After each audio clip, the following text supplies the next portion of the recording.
don't want you here because you can't drive.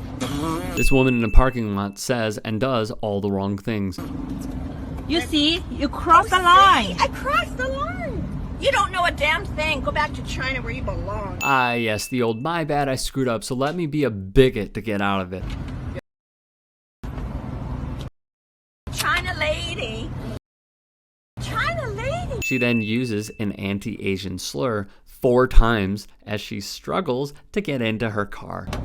We don't, you know what? You give the people a bad name here. We hate you people. Go back. Ironic how she says go back like the land is hers, like she owns it. Where you belong. You.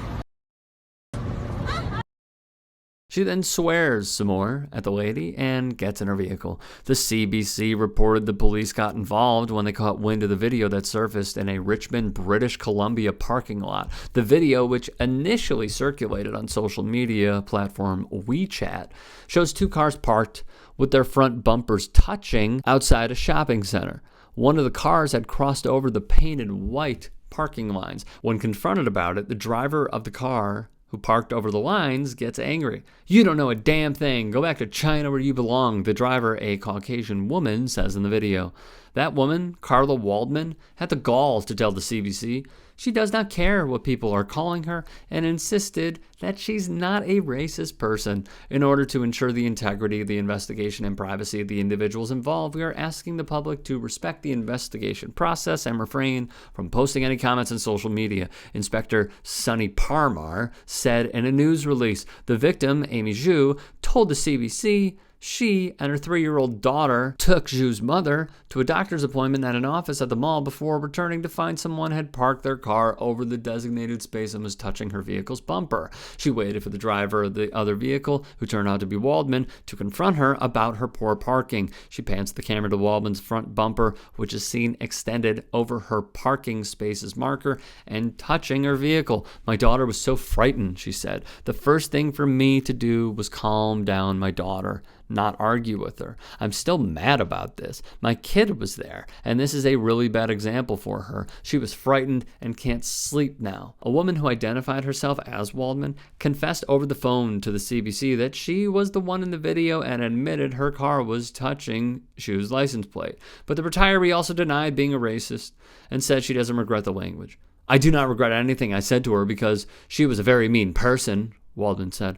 I don't care what they're calling me. I am not a racist person.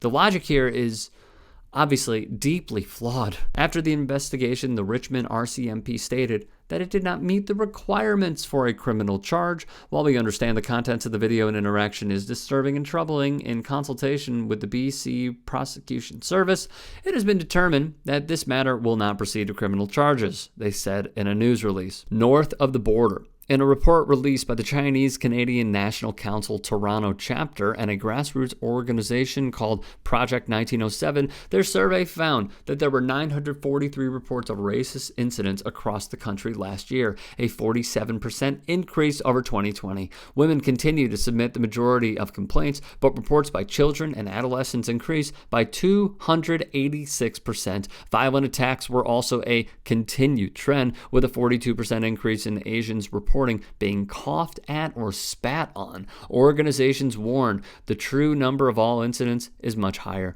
The report shows hate incidents reported by South Asian and Southeast Asian people increased by 318% and 121% respectively. According to the report, more than 80% of people who reported an incident are either looking for more public education, collective action, or policy reform. The report found that no claimant wanted their aggressors, 75% of whom are white men, to face consequences for their actions or be made to apologize to them.